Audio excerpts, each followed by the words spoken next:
जिंदगी बड़ी ही बेएतबार शे है और इस जिंदगी में पेश आने वाले हादसात उससे भी ज्यादा बेएतबार साबित होते हैं। कभी कभार हम जिन्हें अपना समझते हैं वो हमारे अपने नहीं होते और हम जिनसे भागते हैं वही हमारे अपने बन जाते हैं। ऐसा ही कुछ मेरी जिंदगी में भी हुआ। मैं जो अपनी किस्मत से भाग रहा था वही किस्मत मेरी राह में मेरे लिए दीवार बन के खड़ी हो गई और मुझे यूं घेर लिया कि मुझे इस किस्मत को निभाने के सिवा कोई चारा ही नहीं रहा। मेरा नाम नवाज है और मैं एक छोटे से शहर में एक प्राइवेट स्कूल में चौकीदार का काम करता हूँ। आप में से जो लोग प्राइवेट स्कूल के माहौल से वाकिफ होंगे वो जानते होंगे कि प्राइवेट स्कूल में चौकीदार का काम चौकीदार से बढ़कर ही होता है। स्कूल की चौकीदारी करना और स्कूल के छोटे मोटे काम निपटाना भी हमारे फराइज में ही शामिल हुआ करता है। मैं भी एक दरमियाने दर्जे के प्राइवेट स्कूल में बतौर गार्ड काम किया करता था और स्कूल की मुख्तलिफ दीगर नोयत के काम भी निपटाया करता था। एक ही आदमी से ज्यादा काम लेने के लिए प्राइवेट इदारों में ये आम सी प्रैक्टिस है। मैं ना सिर्फ स्कूल का चौकीदार था बल्कि चपरासी के फराइज भी सर अंजाम दिया करता था।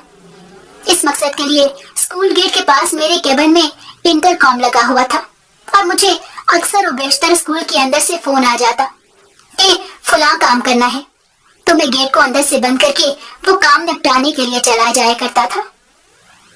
मेरा ताल्लुक एक बड़े ही गरीब घराने से है और जब मैं स्कूल में गार्ड की नौकरी कर रहा था तो मैं इस भरी पूरी दुनिया में बिल्कुल ही अकेला था। मैं नौजवान था लेकिन मेरे पास कोई हुनर नहीं था जिसकी वजह से मुझे स्कूल में चौकीदार ही की जॉब मिल सकती थी और मैंने इस जॉब को ना नहीं की। उस वक्त मेरी उम्र 22 साल थी और मैं भरपूर जवान था जब मैंने स्कूल गार्ड की जॉब शुरू की। मेरे माँ बाप मेरे लड़कपन में ही फौत हो गए थे। मेरे 4 बड़े भाई थे जो मेरी तरह पढ़े लिखे नहीं थे और इसी तरह के छोटे मोटे काम किया करते थे, लेकिन उनके पास कोई ना कोई हुनर था और वो सब उस वक्त तक शादीशुदा हो चुके थे। मैं सबसे छोटा था और अभी मेरी शादी नहीं हुई थी। माँ बाप की वफात के बाद हम सब भाई इकट्ठे ही रहा करते थे। मेरी एक बहन थी जो इसी शहर में ब्याही हुई है और हम 5 भाई इसी शहर में रहते थे।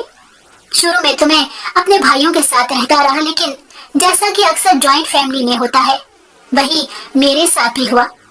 आहिस्ता आहिस्ता मैं घर के लिए एक बेकार वजूद बन गया और मेरी भाभीयों को मेरा वजूद बोझ की तरह नजर आने लगा।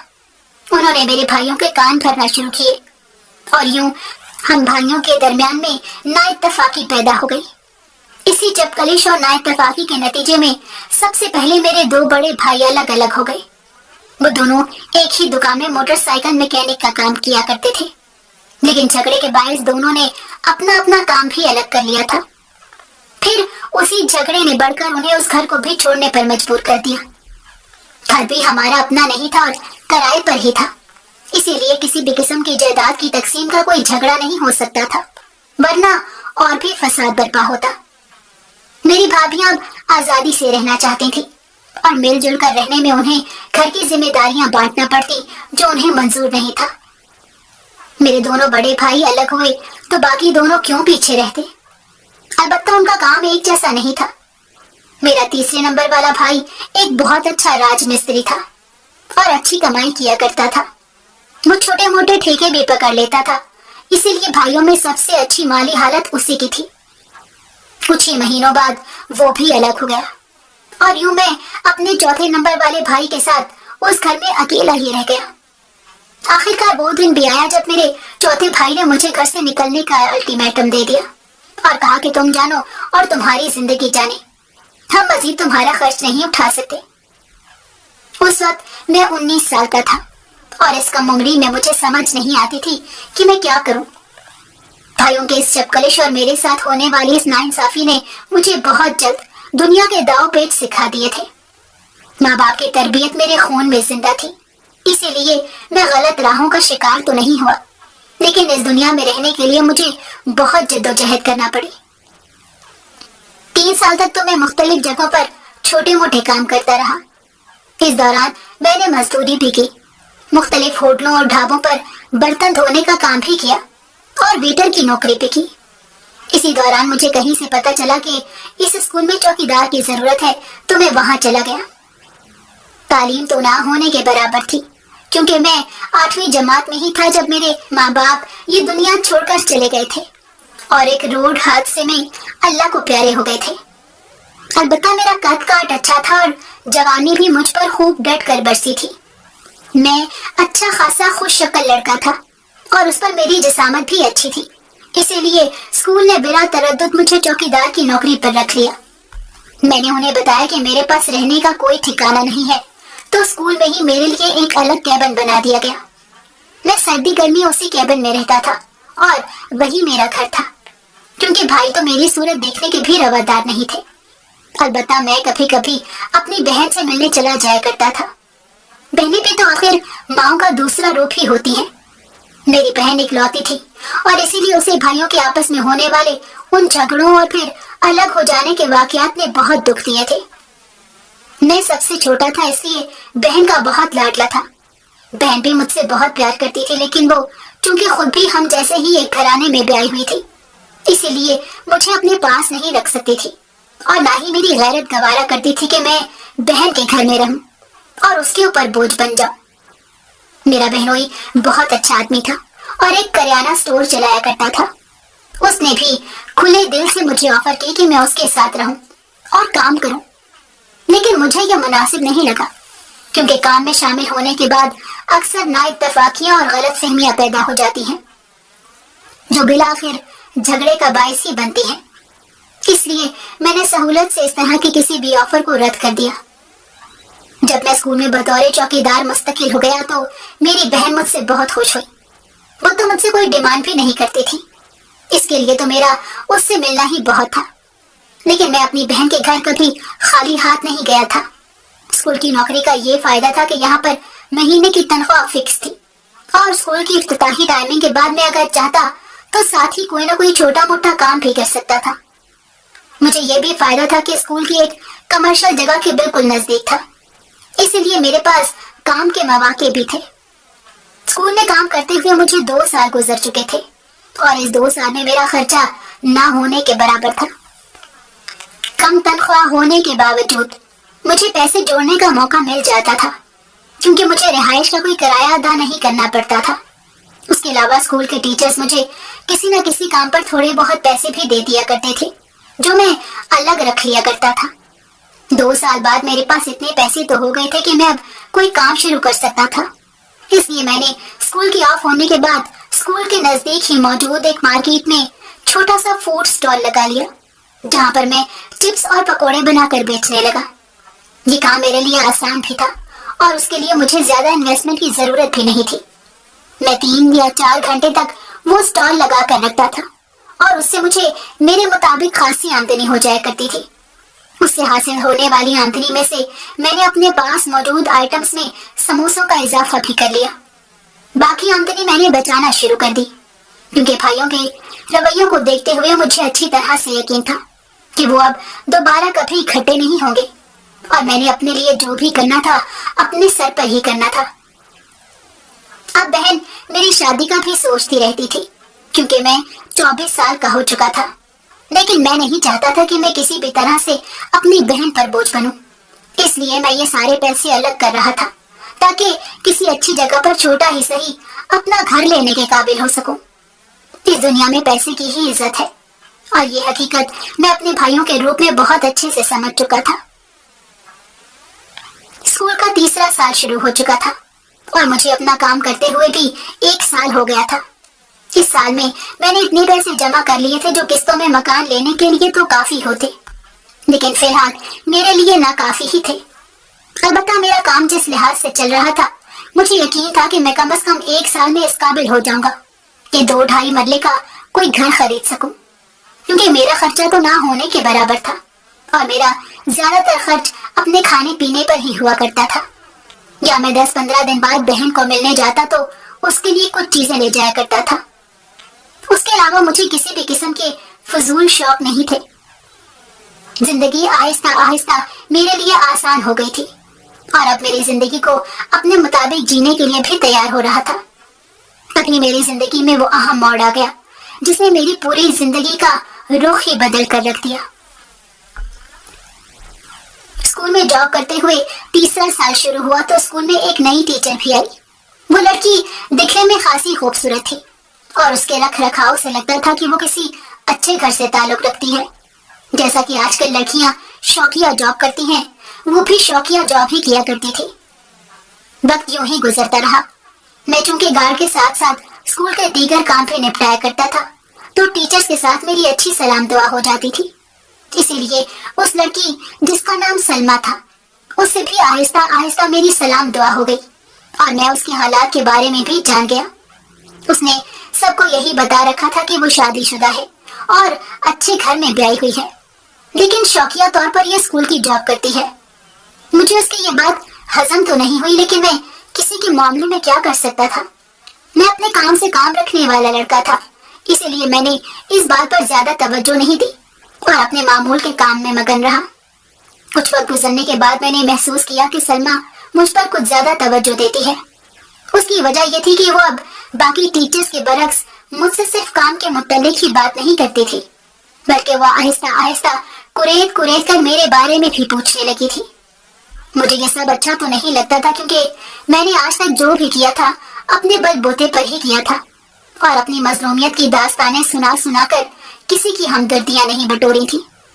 लेकिन बहैसियत गार्ड के मैं उन टीचर्स के साथ ऐसा रवैया नहीं रख सकता था कि जिससे उनको महसूस होता कि मैं उनकी बात का बुरा मना रहा हूँ। इसलिए दिल पर पत्थर रखकर मैं ये सब बातें सुनता रहा और उनके जैसे भी जवाब मुझसे बन पड़ते दे देता। 3-4 माह में ही सलमा मुझसे अच्छी खासी फ्रैंक हो गई थी। प्राइवेट स्कूल के माहौल को आप लोग जानते होंगे कि टीचर्स को छुट्टी के बाद स्कूल में रुकना होता था, जबकि तमाम बच्चे अपने अपने घरों में चले जाते थे। उसके बाद तमाम टीचर्स भी अपना अपना काम समेटकर घरों को चल देते थे। सलमा ने अपनी काबिलियत और अच्छी तालीम की वजह से स्कूल के ज्वाइन करने के 2 माह बाद ही स्कूल का एक अच्छा इंतजामी ओहदा भी हासिल कर लिया था। अब वो स्कूल में तमाम टीचर्स की एडमिन इंचार्ज थी और इस वजह से उसे अगले दिन के टाइम टेबल को सेट करने और पेपर्स वगैरह की सेटिंग के लिए ज्यादा देर रुकना पड़ता था। अब ये होने लगा था कि बाकी तमाम टीचर्स तो घरों को चले जाते थे और सलमा और प्रिंसिपल साहिबा स्कूल में ही रहते थे जब तक कि उनका काम मुकम्मल ना हो जाता। वो अक्सर बाकी टीचर्स के जाने के घंटा या 1.5 घंटे बाद घर जाया करते थे। मैंने आज तक सलमा के शौहर को नहीं देखा था कि वो उसे लेने के लिए आता हो, बल्कि सलमा खुद ही पैदल निकलकर मेन रोड पर जाकर रिक्शा लिया करती थी। ये वो बात थी जो उसने हमें बता रखी थी, वरना मैंने खुद उसे कभी रिक्शे में भी जाते हुए नहीं देखा था। सलमा की मेरे साथ फ्रैंकनेस बढ़ रही थी और मैं इस चीज से उलझन का शिकार हो रहा था। मैं आज तक इस तरह के चक्कर में नहीं पड़ा था, बल्कि सच्ची बात तो यह है कि मुझे मेरे हालात ने ही ऐसे किसी चक्कर में पड़ने नहीं दिया था। लड़कपन में ही माँ बाप की वफा और उसके बाद भाई भाभीियों के मेरे साथ रवैये और फिर छोटी सी उम्र में ही बेघर होकर अपने लिए काम की तलाश करने के जैसे हालात ने मुझे कभी भी इस तरह के फजूल चक्करों में नहीं पड़ने दिया था और मैं इन तमाम चीजों से अब तक दूर ही रहा था। सलमा की मेरे साथ फ्रैंकनेस अब फ्रैंकनेस की हदूद से निकलकर दोस्ती की हदूद में दाखिल हो रही थी और यही मैं नहीं चाहता था। अब वो मुझसे अजीबो गरीब सवाल भी पूछने लगी थी। अक्सर मुझे कहती थी कि तुम इतने खूबसूरत हो तो क्या तुमने कोई लड़की दोस्त नहीं बनाई, और मैं उसके ऐसे सवालों पर शर्म से झेंप जाया करता था और मेरी ये हालत देखकर वो हंस पड़ती थी। अब मुझे उसकी नजरों से और उसकी इस बात से करने से अजीब सा डर भी लगने लगा था। मुझे यूं लगता था जैसे सलमा किसी अंदाज से मेरा फायदा उठाना चाहती हो, और मैं ऐसा बिल्कुल नहीं चाहता था। मैं अब तक बड़े ही साफ सुथरे अंदाज से हर जगह पर काम करता आया था और मैंने अपना दामन हर किस्म की आलूदगी से पाक रखा था। मर्द होने के नाते मेरे दिल में भी ख्वाहिशें तो अंगड़ाइयां लेती थी, लेकिन मेरे लिए मेरे किरदार की पाकीज़गी सबसे ज्यादा अहम थी। मैं इस तरह के किसी फजूल चक्कर में पड़ के अपनी इज्जत को दांव पर नहीं लगा सकता था। अब अक्सर बेशतर ऐसा होने लगा था कि स्कूल की छुट्टी के बाद सलमा काम को मुकम्मल करने के बहाने स्कूल में इधर उधर फिरती रहती थी और जानबूझकर मुझे भी अपने साथ बुला लेती थी। मुझे भी अपनी जॉब की वजह से उसके साथ साथ फिरना पड़ता था और छोटे मोटे काम मुझे बताते हुए साथ साथ वो मुझसे बातें करती रहती थी। मैं जितना उससे दूर होने की कोशिश कर रहा था, वो उतना ही मेरे साथ घुलती मिलती जा रही थी। ये चीज मुझे अच्छी तो नहीं लग रही थी, लेकिन मैं इस जॉब को खोना नहीं चाहता था। इस जॉब की वजह से एक तो मुझे मुस्तकिल आमदनी का सहारा था, और दूसरा इसी जॉब की वजह से मुझे अब तक रिहाइश के खर्चे से बचत हो रही थी, जो मैं अपने काम में इस्तेमाल कर रहा था। अगर ये जॉब मेरे हाथ से निकल जाती तो मुस्तकबिल के जो मंसूबे मैंने अपने लिए बना रखे थे वो कामयाब ना हो सकते। मैंने हमेशा एक सीधी सादी जिंदगी गुजारने की तमन्ना की थी, लेकिन मैं नहीं जानता था कि मेरी किस्मत मुझे किस तरफ घसीट कर ले जा रही है। अब ऐसा होने लगा कि मैं सलमा की उन हरकतों से तंग आ गया, और वो अब छुट्टी के बाद जब मुझे बुलाती तो मैं पूरी कोशिश करता कि किसी और काम का बहाना बनाकर सलमा के साथ यूं तन्हाई में स्कूल में ना फिरूं। लेकिन सलमा भी बाज नहीं आती थी, और अगर मैं उसके पास न जाता तो वो आकर मेरे सर पर खड़ी हो जाती ताकि देख सके कि मैं किस काम में मसरूफ हूँ जिसका मैंने उससे बहाना किया है। ये सूरत हाल मुझे अच्छी तो नहीं लग रही थी, लेकिन सलमा बहुत खुदसर और जिद्दी लड़की थी, और उसकी इन हरकतों में मैं उसकी फितरत को अच्छी तरह समझ गया था। वो बेबाक और बोल्ड जरूर थी और मेरे साथ ज्यादा से ज्यादा वक्त गुजारना चाहती थी, लेकिन ये बात भी थी कि मैंने अब तक उसके किरदार में किसी भी किस्म का कोई झोल नहीं देखा था। वो बेबाक होने के साथ साथ एक पाकीज़ा और बेदाग किरदार की भी मालिक थी। हर किस्म की फ्रैंकनेस के बावजूद आज तक मुझसे उसने कोई ऐसी बात नहीं की थी जो तहजीब या अखलाक के दामन से बाहर जाती और जिस पर मुझे या उसे शर्मिंदा होना पड़ता। मैं अपनी जगह पर मोहताज था और वो अपनी जगह पर पाकीज़ा और बाकिरदार थी। मैं नहीं जानता था कि आखिर वो किस वजह से मुझ पर इतनी तवज्जो देती है और क्यों मेरे नजदीक आने की कोशिश किया करती है। अब सलमा मुझसे ऐसे सवाल भी करने लगी थी जिनसे ये जाहिर होता था कि वो जानती है कि मैं उसे कन्नी कतराने की कोशिश करता हूँ। उसने कई बार पूछा कि आखिर कोई काम ना होने के बावजूद मैं बहाने करके उसके पास आने से क्यों बचता हूँ, लेकिन मैं उसे क्या कहता कि मुझे उससे किस तरह की फीलिंग महसूस होती है और मैं अपने अंदर के किस डर की वजह से उसके पास ज्यादा वक्त नहीं गुजारना चाहता।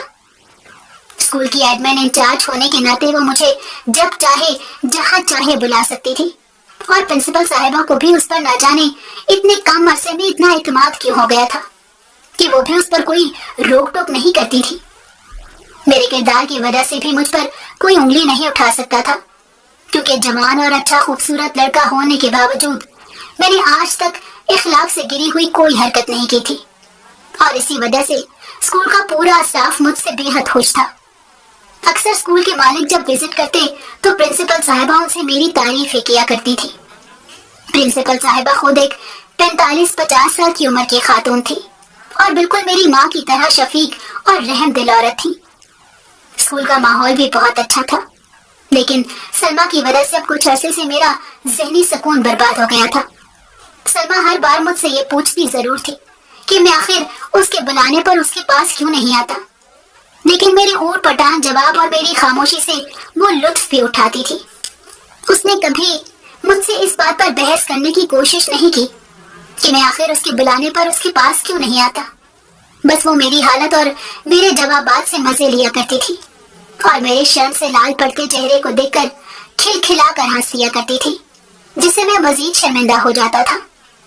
एक दिन स्कूल में 10वीं जमात के पास आउट होने वाले तलबा और तालबात के लिए इल्विदाई पार्टी थी, और वही दिन मेरे लिए एक बड़ी आजमाइश लेकर आने वाला था। पार्टी खूब जोरों शोर से मुनक्किद हुई और सहपहर के करीब पार्टी का इख्तिताम हुआ, और फोटो सेशन के बाद तमाम लोग एक एक करके अपने अपने घर चले गए। हज़े मामूल सलमा और प्रिंसिपल साहिबा ही पीछे रह गई। उस दिन प्रिंसिपल साहिबा बहुत थकी हुई थी।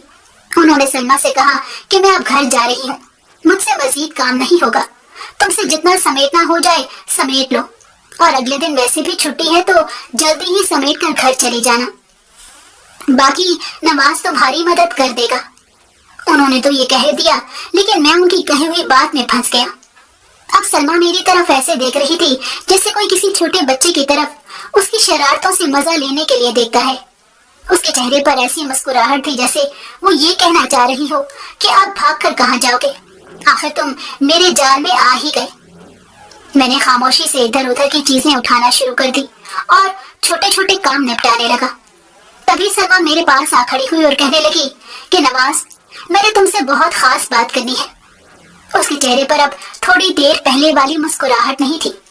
शायद वो समझ गई थी कि मैं उसके साथ वक्त नहीं गुजारना चाहता और ना ही उससे बात करना चाहता हूँ। यही महसूस करते हुए शायद आज वो कोई बड़ा धमाका करने जा रही थी। मैं तो उसकी बात सुनकर ही अंदर से दहल गया और सोचने लगा कि आखिर सलमा मुझसे क्या कहना चाहती है। मैंने सवालिया नजरों से सलमा की तरफ देखा तो वो कहने लगी कि मैं आज तक तुम्हें बहुत हंसमुख और खुश अखलाक लड़की ही नजर आई हूँ, लेकिन तुम मेरे बारे में अभी कुछ नहीं जानते। मैं तुम्हें काफी अरसे से देख रही हूँ। तुम हर लिहाज से एक परफेक्ट लड़की हो और अब मेरे दिल पर इख्तियार नहीं है। मैं तुम्हें अपने बारे में कुछ हकीकतें बताना चाहती हूँ। मैं अंदर ही अंदर से अजीब से खदशात का शिकार था कि जाने आज सलमा मुझसे क्या कहना चाहती है। दूसरी तरफ मेरे जहन में ये भी था कि सलमा शादीशुदा होने के बावजूद मुझसे इतना घुलना मिलने की कोशिश क्यों करती रहती है। शायद आज मुझे मेरे तमाम सवालात के जवाब मिलने वाले थे। इससे पहले कि सलमा बात आगे बढ़ाती, हमारे पीछे से खंगार की आवाज उभरी और हम दोनों ही चौंक कर पलटे। हम जानते थे कि स्कूल में इस वक्त हम दोनों के अलावा कोई नहीं है, तो ये न जाने कौन आ गया था। मैंने देखा कि हम दोनों के पीछे एक जवान उम्र का आदमी सीने पर हाथ बांधे हम दोनों को देख रहा है। उसके देखने के अंदाज में ना तो गुस्सा था और ना ही नफरत, और ना ही उसे खुश अखलाकी कहा जा सकता था। वो अजीब सी बेतासुर निगाहों से हमारी तरफ देख रहा था। मैं उसकी तरफ बढ़ा और पूछा कि जी आप कौन और अंदर क्यों आए। उसने मुझसे पूछा कि पहले तुम बताओ कि तुम कौन हो। मैंने कहा कि मैं स्कूल का गार्ड हूँ और हम फंक्शन के बाद इंतजामात वगैरह समेट रहे हैं। ये सुनकर उसके चेहरे पर दबी हुई सी मुस्कुराहट उभरी और उसने सलमा की तरफ देखा। उसके सलमा की तरफ देखने पर मैंने भी मुड़कर सलमा के चेहरे की तरफ देखा तो सलमा का चेहरा शदीद इज़्तिराब का शिकार नजर आया। मैं हैरत में पड़ गया। तभी वो बोला कि मैं तुम्हारी मैडम सलमा का शौहर हूँ। आज देर हो गई थी, इसीलिए सोचा कि मैं ही जाकर ले आऊं। सलमा पे इसकी बात का रद्द अमल बड़ा ही अजीब हुआ। उसकी बात पर वो गुस्से से उसकी तरफ बढ़ी और उसका बाजू थाम कर तकरीबन उसे धकेलती हुई दरवाजे से बाहर ले गई और दरवाजे से बाहर जाते हुए मुड़कर मुझे कहा कि तुम यहीं पर ठहरो। मैं सलमा की इस हरकत से अजीब किस्म की सोचों में घिर गया। बाहर से सलमा और उसके शौहर की आपस में बातें करने की आवाज आ रही थी, लेकिन वो आवाज दबी हुई थी, इसलिए मैं समझ नहीं पाया कि उनके दरमियान किस किस्म की बातें हो रही हैं। मैं कश्मकश के आलम में दिल पर जबर करते हुए वहीं ठहरा रहा। मुझे तो यूं लग रहा था कि जैसे आज मैं रंगे हाथों पकड़ा गया हूँ। एक शौहर जो अपनी बीवी को किसी दूसरे के साथ बात करते हुए देखेगा तो उसके दिल में बदगुमानी तो आएगी। इंतजार के लम्हे ज्यादा तवील नहीं हुए और तकरीबन 5 मिनट बाद ही वो शख्स अकेला हॉल में दाखिल हुआ और मेरी तरफ देखते हुए बोला कि जवान, जरा मेरे साथ बाहर आओ, मुझे तुमसे कोई बात करनी है। मैं समझी कि आलम में उसकी तरफ देखता हुआ उसके साथ बाहर आ गया। मैंने इधर उधर देखा तो सलमा जा चुकी थी। मेरी नजरों का ताकुब करते हुए वो शख्स बोला कि सलमा घर चली गई है और मुझे तुमसे कुछ बात करनी है। मैं उस वक्त शदीद इज़्तिराब का शिकार था और समझ नहीं पा रहा था कि मैं उससे क्या बात करूं। उसने मेरे बोलने का इंतजार नहीं किया और कहने लगा कि मेरा नाम फहद है, आओ हम तुम्हारे केबिन में बैठकर ही बात करते हैं। ये कहकर वो मेरे साथ केबिन में आ गया और मुझे भी उसके पीछे पीछे केबिन में जाना पड़ा। अंदर बैठते हुए वो बिला तमहीद बोला कि देखो, सलमा से मैं बहुत मोहब्बत करता हूँ, लेकिन शायद तुम्हें इल्म नहीं कि मैं सलमा को तलाक दे चुका हूँ। वो मेरे गुस्से और गलत फहमी का एक कारनामा था जिसकी वजह से ये सब हुआ और उसमें सरासर मेरी ही गलती है। अब मैं सलमा से दोबारा शादी करना चाहता हूँ, लेकिन हलाला के सिवा कोई और रास्ता नहीं है। ये कहकर उसने जेब में हाथ डाला तो मैं थोड़ा सा पीछे हटा क्योंकि मैं अंदर से डरा हुआ था। उसने मेरी इस हरकत का कोई नोटिस नहीं लिया और जब उसने हाथ बाहर निकाला फिर उसके हाथ में एक फूला हुआ खाकी रंग का लिफाफा था। वो कहने लगा कि इसमें 2 लाख रुपए है। अगर तुम सलमा से निकाह कर लो और बाद में उसे तलाक दे दो तो मैं इस 2 लाख के अलावा तुम्हें मजीद 2 लाख और भी दूंगा और मुझे तुमसे फौरी जवाब नहीं चाहिए। तुम ये पैसे रख लो और मुझे कल सोच समझ कर जवाब दे देना। मैं कल शाम को स्कूल के बंद होने के बाद यहाँ आऊंगा। ये कहकर वो मुझे हैरत के आलम में छोड़कर वो लिफाफा मेरी कुर्सी पर रखता हुआ लंबे लंबे कदम उठाता बाहर चला गया। ये सब कुछ मेरे दिमाग में समा ही नहीं रहा था जो मेरे साथ हो रहा था। मैं सर थामे अपनी कुर्सी पर बैठ गया और सोचने लगा कि ये हो क्या रहा है। मेरा दिमाग शदीद उलझ गया था। अगर फहद की बात सच थी तो फिर सलमा उससे पहले ही मेरे साथ नजदीक होने की कोशिश क्यों कर रही थी? इस बात का जवाब तो कल मुझे सलमा ही दे सकती थी। तभी मुझे याद आया कि कल तो स्कूल की छुट्टी है। ये बात सलमा को तो मालूम होगी, लेकिन फहद को मालूम नहीं कि आज की पार्टी की वजह से कल पूरे स्कूल को छुट्टी दे दी गई है और फहद तो कल शाम को ही जवाब लेने के लिए आ जाएगा, जबकि सलमा स्कूल नहीं आएगी। मुझे तो सलमा के घर का एड्रेस भी नहीं मालूम था। खैर, अब क्या हो सकता था? इंतजार के अलावा और कोई रास्ता नहीं था। ये असर का वक्त था और मैं अब शाम को स्टॉल लगाने की तैयारी में मगन हो गया। मेरा दिमाग शदीद परेशानी का शिकार जरूर था, लेकिन मैं उसी तरह से काम करने का आदी था और मैं किसी भी वजह से अपने काम का नुकसान नहीं कर सकता था। अभी मैं अपनी चीजें तैयार कर रहा था कि गेट की बेल बजी। मैं हैरान होता हुआ गेट की तरफ गया, क्योंकि पहली बार हुआ था कि स्कूल के बंद होने के बाद कोई स्कूल में आया हो। जब मैंने गेट खोलकर देखा तो बाहर सलमा खड़ी थी। वो मुझे सीने पर हाथ रखकर धकेलती हुई अंदर आ गई और गेट बंद कर दिया। मैं उसको देखकर एक बार फिर और परेशानी का शिकार हो गया। वो मेरे केबिन में जाकर मेरी कुर्सी पर बैठ गई। पीछे पीछे मैं दाखिल हुआ और उसके सामने जाकर खड़ा हो गया। उसने मेरे बिस्तर की तरफ इशारा किया और कहने लगी कि बैठो। फिर उसने कहा कि तुमसे फहद ने जो कुछ कहा है वो मैं जानती हूँ, क्योंकि वो सब मुझे भी कहकर गया है और मैं तुम्हें बताना चाहती हूँ कि मैं तुमसे क्या चाहती हूँ। ये कहकर वो थोड़ी देर के लिए खामोश हुई। मैं बिस्तर पर बैठा उसकी तरफ देख रहा था और उसके बोलने का इंतजार कर रहा था। कुछ देर तक सोचने के बाद वो बोली कि नवाज, मैंने उस शख्स से शादी की और मेरी शादी को 6 माह हो चुके हैं। ये अरेंज मैरिज थी, लेकिन फहद मुझे पहले से पसंद करता था। शादी के 2 माह बाद ही मुझे मालूम हो गया कि फहद मुझसे मोहब्बत तो बहुत करता है, लेकिन ये बाहर मुंह मारने का भी आदी है। जब मैंने इस सिलसिले में उससे बात की तो उसने जवाबन मुझ पर ही घटिया किस्म के इल्जाम लगाना शुरू कर दिए। उस पर मैंने गुस्सा किया तो उसने भड़कते हुए गुस्से के आलम में मुझे तलाक दे दी। मैं जानती हूँ कि फहद मुझसे मोहब्बत करता है, लेकिन मैं उसकी ऐसी मोहब्बत का क्या करूँ कि वो मेरे होते हुए भी बाहर मुंह मारने से बाज नहीं आता। शादी के 2 माह बाद तलाक याफ्ता लड़की का दुख तुम समझ सकते हो। मैं किसी अमीर घराने से ताल्लुक नहीं रखती। हाँ, हम मिडिल क्लास लोग हैं और मैं ये जॉब आखिरी शौकिया कर रही हूँ, क्योंकि इस सारे दुख और परेशानी से निकलने के लिए मुझे अपने आप को कहीं मसरूफ करना था। जब मैंने यहाँ तुम्हें देखा तो तुम्हारी निगाहों की पाकीज़गी और मासूमियत ने मेरे दिल में घर कर लिया। फर्क सिर्फ इतना ही है कि मैं पढ़ी लिखी हूँ और तुम अनपढ़ हो, लेकिन तुम्हारा किरदार फहद के किरदार से कहीं ज्यादा मजबूत और खूबसूरत है। मैंने तुम्हें इस अरसे में हर लिहाज से परख लिया है और तुम हर तरह से मेरी उम्मीदों पर पूरा उतरे हो। तुमने कभी भी किसी भी तरह से मेरा फायदा उठाना तो दूर की बात, मेरी तरफ नजर भर के देखना भी गवारा नहीं किया।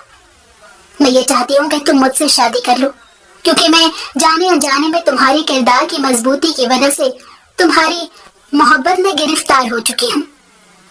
एक लड़की की तरफ से मोहब्बत का इजहार और ये पेशकदमी शायद तुम्हें अच्छी ना लगे, लेकिन अब मेरे सामने उसके अलावा और कोई रास्ता बाकी नहीं रहा।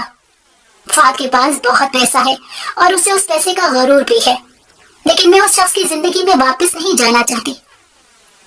तुम मेरी आखिरी उम्मीद हो और अगर तुम भी इनकार कर दोगे तो मेरे पास और कोई रास्ता नहीं बचेगा। मैं सलमा की बातें सुन रहा था और मुझे समझ नहीं आ रही थी कि मैं क्या कहूँ और क्या ना कहूँ। सलमा बड़ी ही उम्मीद भरी नजरों से मेरी तरफ देख रही थी। थोड़ी देर खामोश रहने के बाद वो फिर बोली कि मेरी फैमिली की तुम फिक्र मत करना।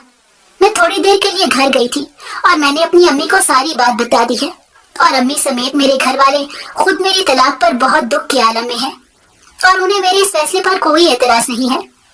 बाकी तुम मुझे अपनी फैमिली के बारे में बता चुके हो। तुम अपनी बहन को ही साथ ले आओ तो हमारी फैमिली सादगी से हमारा निकाह करके मुझे तुम्हारे साथ रुखसत कर देगी। मेरी बात समझने की कोशिश करना और समझ कर ही जवाब देना। ये कहकर वो सर झुकाए खामोश हो गई। थोड़ी देर सोचने के बाद मैं बोला कि देखो सलमा, मैं आज तक इस तरह के किसी काम में इन्वॉल्व नहीं हुआ, और फहद ने जिस तरह से मुझे पैसों के बल पर खरीदने की कोशिश की है, मैं तुम पर भी बहुत गुस्सा हुआ था। मेरी बात सुनकर सलमा बोली कि मैंने उसे जानबूझकर तुम्हारी तरफ इशारा किया था, क्योंकि मैं आज हर हाल में तुमसे ये सारी बातें करना चाहती थी, और फहद को यहाँ से टालने का और कोई रास्ता नहीं था। मैंने कहा कि देखो सलमा, मुझे इस पर कोई एतराज नहीं है, और मैंने भी तुम्हें इस अरसे में जितना देखा है, तुम बेबाक और बोल्ड जरूर हो, लेकिन तुम्हारे किरदार की पुख्तगी ने भी मुझ पर बहुत अच्छा असर छोड़ा है। तुम जानती हो कि मैं इस भरी दुनिया में बिल्कुल अकेला हूँ, और मेरी अपने भाइयों के साथ नहीं बनती, और वो इस शादी पर 100 तरह के एतराज भी उठाएंगे, लेकिन फिर भी मेरी बहन से मुझे मशवरा करना होगा। अगर ये सब हुआ भी तो मैं अपनी बहन को ही लेकर तुम्हारे पास आऊंगा। मैं आज रात ही अपनी बहन के पास चला जाऊंगा और उसे बात करके तुम्हें कल अपने जवाब के बारे में बता दूंगा। मेरी बात सुनकर सलमा बहुत खुश हुई। उसके चेहरे पर खुशियों के रंग लहराते देखकर मुझे भी दिली तस्कीन हुई। मुझे इस बात से कोई गर्ज नहीं थी कि सलमा की पहली शादी हुई थी। मुझे तो एक वफादार और बाकिरदार औरत चाहिए थी, और सलमा में ये तमाम खूबियां मौजूद थी, और वो मुझसे मोहब्बत भी करती थी। वो हर लिहाज से एक मुकम्मल और बाएतमाद लड़की थी। सलमा ने मुझे अपना नंबर दिया और कहा कि कल स्कूल बंद होगा। ये बात मैं घर में पहले ही बता चुकी हूँ, वरना मैं कल तुमसे पूछने के लिए खुद आती। ये कहकर वो मुस्कुराते चेहरे और पुरुमीद दिल के साथ वहां से रुखसत हो गई। रात को स्टॉल वगैरह से फारिग होने के बाद मैंने कल की छुट्टी के पेश नजर अपना थोड़ा सा सामान समेटा और पहली बार खाली हाथ ही बहन के घर की तरफ चल पड़ा। वहां जाकर मैंने बहन को सारी बात बता दी। मेरी पूरी बात सुनकर बहन ने मुझे गले से लगा लिया और कहने लगी कि भाई, आज मेरा सबसे छोटा और लाडला भाई भी अपनी जिंदगी को मुकम्मल करने लगा है। मुझे इस सब पर कोई एतराज नहीं है। मैंने बहन से कहा कि बाजी, अभी मेरे पास इतने पैसे इकट्ठे नहीं हुए कि मैं घर ले सकूं। अभी भी मेरे पास कुछ पैसे कम हैं, तो हम ये शादी कुछ अरसे बाद क्यों ना कर लें। बहन कहने लगी कि नहीं, ये शादी फौरी करना जरूरी है, वरना उसका साबका शौहर उसकी राह में रोड़े अटकाता रहेगा। तुम्हारे पास जितने पैसे कम हैं, वो तुम्हें मैं दे दूंगी, और अगर तुम्हें इस पर कोई एतराज है तो तुम वो पैसे बाद में मुझे वापस कर देना। ये कहते हुए बहन ने हल्की सी खफकी से मेरे सर पर चपत भी मारी, क्योंकि वो जानती थी कि मैं उसके पैसे ऐसे नहीं लूंगा। मैं शर्मिंदा हो गया, लेकिन बहन की बात मानने के सिवा मेरे पास कोई चारा भी नहीं था। बहन कहने लगी कि तुम अभी सलमा को फोन करो और उसे ये सब बताओ, और मेरी भी उससे बात कराओ। आज इस वाक़ये को 3 साल गुजर चुके हैं। इन सब के तीसरे दिन ही सलमा सादगी से ब्याह कर मेरी दुल्हन बनकर मेरे पास आ गई थी। कुछ दिन तक वो मेरी बहन के पास ही ठहरी, और इस दौरान मैंने बहन की मदद से एक छोटा सा घर खरीद लिया। अब मैंने स्कूल की जॉब छोड़ दी है और अपना फूड का काम बढ़ा लिया है। मैंने एक छोटी सी दुकान में अपना सेटअप कर लिया है और बहुत अच्छा कमा रहा हूँ। हमारी छोटी सी फैमिली के लिए ये आमदनी बहुत है। फहद ने बाद में हमें धमकाने और हमें नुकसान पहुंचाने की कोशिश भी की, लेकिन हमने कानूनी मदद से उसके तमाम रास्ते बंद कर दिए। मैं अपनी जिंदगी में बहुत खुश हूँ और अल्लाह का हर लम्हा शुक्र अदा करता हूँ कि जिसने मुझे गुनाह से महफूज रखते हुए एक खूबसूरत, वफा, शियार और मोहब्बत करने वाली बीवी से नवाजा। आपको मेरी कहानी कैसी लगी, कमेंट्स में जरूर बताइएगा।